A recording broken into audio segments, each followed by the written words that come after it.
Hi hello welcome back to my YouTube channel. ಎಲ್ಲರೂ ಹೆಂಗದರಿ? ಎಲ್ಲರೂ ಚಲೋದ್ರ ಅನ್ಕೊಂತ ಬ್ಲಾಗ್ನ ಸ್ಟಾರ್ಟ್ ಮಾಡಕತ್ತೀನಿ. ಇವತ್ತಿನ ಬ್ಲಾಗ್ ಏನಪ್ಪ ಅಂತಂದ್ರೆ ಲಕ್ಷ್ಮೀ ಪೂಜೆ ಮಾಡತ್ತೀನಿ. ಎಲ್ಲರಿಗೂ ಗೊತ್ತಿರ್ತೈತಿ, ಆಷಾಢ ಲಕ್ಷ್ಮೀ ಪೂಜೆ ಸ್ಟಾರ್ಟ್ ಆಗೈತಿ. ಹಾಗಾಗಿ ನಾನು ಲಕ್ಷ್ಮೀ ಪೂಜೆನ ಮಾಡಕತ್ತೀನಿ. ನಾನು ಡೈಲಿ ಯಾವ ಥರ ಲಕ್ಷ್ಮೀ ಪೂಜೆನ ಮಾಡ್ತೀನಲ್ಲ ಅದೇ ರೀತಿ ಮಾಡಕತ್ತೀನಿ ರೀ. ಕೆಲವೊಬ್ಬರ ಮನೆಯೊಳಗೆ ಲಕ್ಷ್ಮೀ ಪೂಜೆನ ಜಾಸ್ತಿ ಅದ್ದೂರಿಯಾಗಿ ಮಾಡ್ತಾರೆ, ಯಾಕಂದ್ರೆ ಆಷಾಢ ಲಕ್ಷ್ಮೀ ಪೂಜೆ ಸ್ಟಾರ್ಟ್ ಆಗಿರ್ತೈತಿ. ಕೆಲವ್ರ ಮನೆಯೊಳಗೆ ಜಾಸ್ತಿ ಅದ್ದೂರಿಯಾಗಿ ಆಚರಣೆ ಮಾಡ್ತಾರೆ. ನಾನು ಡೈಲಿ ಯಾವ ಥರ ಲಕ್ಷ್ಮೀ ಪೂಜೆ ಮಾಡ್ತೀನಲ್ಲ ಅದೇ ಥರ ನಾನು ಲಕ್ಷ್ಮೀ ಪೂಜೆನ ಮಾಡಕತ್ತೀನಿ. ನಮ್ಮ ಮನೆಯೊಳಗೆ ಪುಟ್ಟ ಕೃಷ್ಣ ಅದ ನೋಡಿರಿ, ಕೃಷ್ಣನ ಪೂಜೆನ ಮಾಡಕತ್ತೀನಿ. ನನಗಂತೂ ಭಾಳ ಇಷ್ಟ ಕೃಷ್ಣನ ಪೂಜೆ ಮಾಡೋದಂತಂದ್ರೆ. ಲಕ್ಷ್ಮೀ ಫೋಟೋಗ ಅರಿಶಿನ ಕುಂಕುಮ ಹಚ್ಚಿದ್ನಿ, ಮತ್ತು ಗಣೇಶನೂ ಇದ್ದಲ್ರಿ, ಗಣೇಶಿಗನಿಗೂ ಅರಿಶಿನ ಕುಂಕುಮ ಮತ್ತು ಗಂಧ ಹಚ್ಚಿದ್ನಿ, ಲಕ್ಷ್ಮೀ ದೇವಿಗೂ ಗಂಧ ಹಚ್ಚಿದ್ನಿ, ಮತ್ತು ಸರಸ್ವತಿ ಫೋಟೋ ಒಂದೇ ಫ್ರೇಮ್ ಒಳಗೆ 3 ದೇವರುಗಳನ್ನ ಪೂಜೆ ಮಾಡ್ತೀನಿ ನಾನು. ಹಾಗಾಗಿ ಎಲ್ಲ ದೇವರುಗಳಿಗೂ ಅರಿಶಿನ ಕುಂಕುಮ ಗಂಧನ ಹಚ್ಚಿ ಅವು ನೀಟಾಗಿ ಅರೇಂಜ್ಮೆಂಟ್ ಮಾಡಿದ್ನಿ. ಮತ್ತು ದೀಪಗಳಿಗೇನು ಎಲ್ಲ ಬತ್ತಿಗಳನ್ನೆಲ್ಲ ಹಾಕಿ ಎಣ್ಣೆಗಳೆಲ್ಲ ಹಾಕಿ ಇಟ್ಕೊಂಡೀನಿ ರೀ. ಪೂಜೆ ಮಾಡ್ಬೇಕಂದ್ರೆ ಎಲ್ಲರಿಗೂ ಗೊತ್ತಿರ್ತೈತಿ ಏನೇನೆಲ್ಲ ಸಾಮಾನುಗಳು ಬೇಕಂತ ಹೇಳಿ. ಯಾಕಂದ್ರೆ ನಾನು ಸಿಂಪಲ್ ಡೈಲಿ ಯಾವ ಥರ ಮಾಡ್ತೀನಿ ಅದೇ ಥರ ಮಾಡತ್ತೀನಿ. ಇಲ್ಲಿ ನೋಡ್ರಿ ಶಂಖ ಪುಷ್ಪ ಹೂವಾಗಿದ್ದಾವೆ. ಇಲ್ಲ ಕಸ ಬೆಳೆದೈತಿ, ಅಂಜಿಗೆ ಬರತೈತಿ ಕಾಲಿಡಕ್ಕೆ. ಅಲ್ಲಿ ನೋಡ್ರಿ ಅಲ್ಲೇ ಮತ್ತು ಅಲ್ಲೇ ಇದ್ದಾವೆ.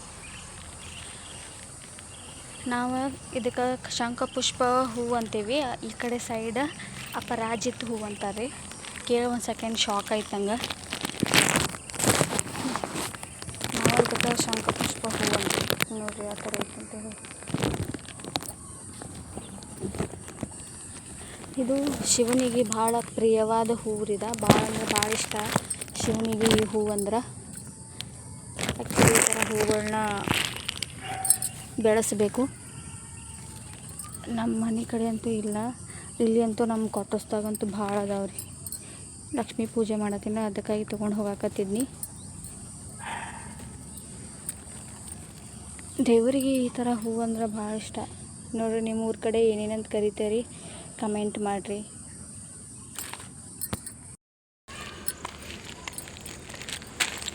ಎಷ್ಟು ಹೂವು ತೊಗೊಂಡು ಕಾಸ ಹೋಗಾಕತ್ತೀನಿ ನೋಡಿರಿ. ಎಷ್ಟು ಗರ್ಮಿ ಆಗತ್ತೈತೆ ಅಂತ ಹೇಳಿ ನನಗೆ.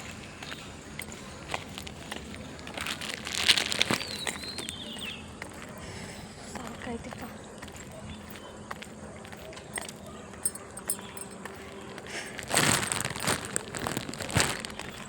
ಇಲ್ಲಿ ಭಾಳ ಅಂದ್ರೆ ಭಾಳ ಗರ್ಮಿ ಐತಿ. ಬಿಸಿಲು ಮಳೆ ಅಂತೂ ಎಷ್ಟಾಗಿತ್ತು ಅಂತಂದ್ರೆ ಆದ್ರೂ ಗರ್ಮಿನ ಆಗಾಕತ್ತೈತಿ, ಏನು ಮಾಡೋಕ್ಕಾಗಂಗಿಲ್ಲ. ನಾನು ಸ್ವಲ್ಪ ದೇವ್ರ ಹೂವುಗಳೆಲ್ಲ ಲೇಟ್ ಮಾಡಿ ತೊಗೊಂಬಂದ್ಬಿಟ್ನಿ. ಮತ್ತು ತೊಗೊಂಬಂದು ಕಾಸ ದೇವರಿಗೆ ದೀಪ ಹಚ್ಚಿದ್ನಿ ರೀ. ಎಲ್ಲ ಮುತ್ತೈದೆಯರಿಗೆ ಗೊತ್ತಿರ್ತೈತಿ, ದೇವರಿಗೆ ದೀಪ ಹಚ್ಚಾಗಿದ್ದರಿಂದ ಅವರ ಮಂಗಳಸೂತ್ರಕ್ಕೆ ಅವ್ರ ಅರಿಶಿನ ಕುಂಕುಮ ಹಚ್ಕೋತಾರೆ. ನಾನು ಹಾಗೆ ಮಾಡ್ತೀನಿ. ಎಲ್ಲರೂ ಆಲ್ಮೋಸ್ಟ್ ಯಾವೆಲ್ಲ ಮುತ್ತೈದೆಯರು ಮದುವೆ ಆದ ಹೆಣ್ಮಕ್ಳ ಪೂಜೆ ಮಾಡ್ತಿರಲಿಲ್ಲ ಇದೇ ಥರನೇ ಮಾಡ್ತಾರೆ ಅಂತ ಹೇಳಿ ಅಂದ್ಕೊಂಡೇನಿ. ಮತ್ತು ಹೂವುಗಳನ್ನ ಯಾಕೆ ಲೇಟ್ ಮಾಡಿ ತೊಗೊಂಡು ಬಂದೆ ಅಂತಂದ್ರೆ ಮಳೆ ಬರಾಕತ್ತಿತ್ತು ನಾ ಪೂಜೆ ಮಾಡೋ ಟೈಮ್ ಒಳಗೆ. ಸೊ ಹಾಗಾಗಿ ಹೊರಗಡೆ ಹೋಗೋಕ್ಕಾಗಲಿಲ್ಲ, ಜಲ್ಲಿನೂ ತಂದು ಇಟ್ಕೊಳ್ಳೋದಕ್ಕೂ ಆಗಲಿಲ್ಲ.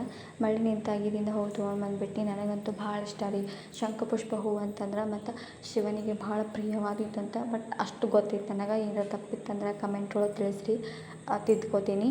ಮತ್ತು ಎಲ್ಲ ದೇವ್ರುಗಳಿಗೂ ಇಷ್ಟ ನೋಡಿರಿ. ಪೂಜೆ ಮಾಡಿ ಆಗಿದ್ದರಿಂದ ದೇವರು ಈ ಥರ ಕಾಣಿಸಕತ್ತಿತ್ತು. ನನಗಂತೂ ಭಾಳ ಇಷ್ಟ ಆಯಿತು ಲಕ್ಷ್ಮೀ ಪೂಜೆ. 3 ದೇವರುಗಳನ್ನ ಮತ್ತು 4 ದೇವ್ರು ನೋಡಿರಿ ಕೃಷ್ಣಾಷ್ಟಮಿಗೆ ಪೂಜೆ ಮಾಡಿದ್ದೀನಿ. ನನಗಂತೂ ಭಾಳ ಇಷ್ಟ ಆಯಿತು. ಏನೋ ಒಂಥರ ಮನೆಗೆಲ್ಲ ಪಾಸಿಟಿವ್ ಎನರ್ಜಿ ಬಂದುಬಿಡ್ತೈತಿ ಲಕ್ಷ್ಮೀ ಪೂಜೆ ಮಾಡಿದ್ವು ಅಂತಂದ್ರೆ. ನಮಗೂ ಅಷ್ಟೇ ರೀ, ಲಕ್ಷ್ಮೀ ಪೂಜೆ ಅಷ್ಟೇ ಅಂತಾರೆ, ಎಲ್ಲ ದೇವ್ರುಗಳ ಪೂಜೆ ಹೆಣ್ಮಕ್ಳು ಮಾಡಬೇಕು ಮನೆಯೊಳಗೆ. ಒಂಥರ ಪಾಸಿಟಿವ್ ಎನರ್ಜಿ ಬಂದುಬಿಡ್ತೈತಿ. ಮತ್ತು ನಾವು ಏನೋ ಕೆಲಸ ಮಾಡಿದ್ರು, ಏನೋ ಕಾರ್ಯ ಮಾಡಿದ್ರು ಅದರೊಳಗೆಲ್ಲ ಶುಭ ಆಗ್ತೈತಿ ಅಂತ ಹೇಳಿ ಎಲ್ಲರೂ ನಂಬ್ತಾರೆ. ನನ್ನ ಬ್ಲಾಗ್ನ ಯಾರೆಲ್ಲ ನೋಡಾಕತ್ತೀರಿ ಪ್ಲೀಸ್ ಸಬ್ಸ್ಕ್ರೈಬ್ ಮಾಡ್ಕೊಳ್ರಿ, ಸಪೋರ್ಟ್ ಮಾಡಿರಿ ಅಂತ ಕೇಳ್ಕೊಳತ್ತೀನಿ. ಪ್ಲೀಸ್ ಎಲ್ಲರೂ ಸಬ್ಸ್ಕ್ರೈಬ್ ಮಾಡ್ಕೊಂಡು ನನ್ನ ಬ್ಲಾಗ್ನ ನೋಡಿರಿ.